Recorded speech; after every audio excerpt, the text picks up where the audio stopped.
आमे पूर्वर विभिन्न प्रकार जेमस्टोन बा रत्न विषय क्रिस्टाल विषय रुद्राक्ष ये सब विभिन्न प्रकार जिनस ये सब ये आलोचना कर आमे आज आलोचना करवा जे मानसिक रोगी मानक जो माने मानसिक चिंता जो मानकर से को जेमस्टोन को क्रिस्टाल से अति भल होता है।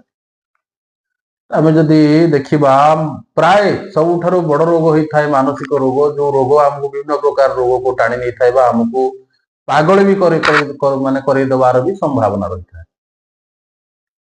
मुख्यतः ये जेकोसी दाम्पत्य जीवन आपणकर होता पारिवारिक समस्या नहीं होता एमती प्रत्येक जिनस मानसिक रोग वृद्धि पाई था।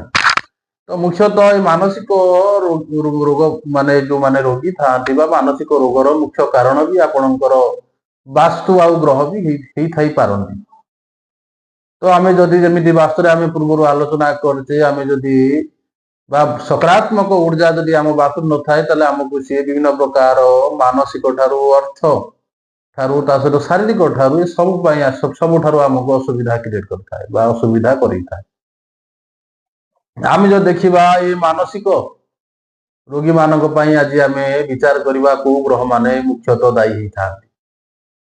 आम जदि मुख्य देखा मानसिक ये मुख्य चंद्रंकर स्थिति नहीं आपणकर मनर मन को मानसिक चिंता को प्रभावित करता है बहुत मन को आपणकर प्रभावित करता है।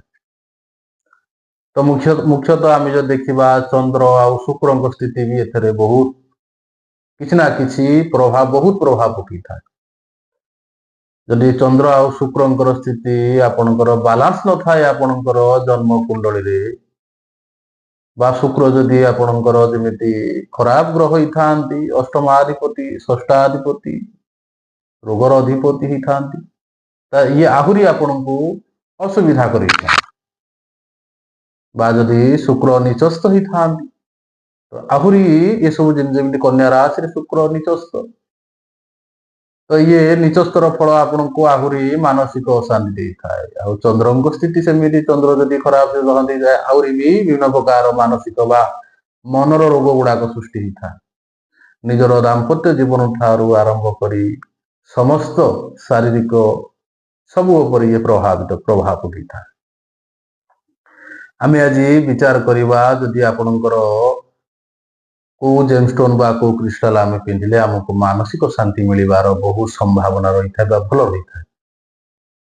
मुख्यतः आम जो देखा आम जो मानसिक चिंता आमर आसूची आम वास्तु को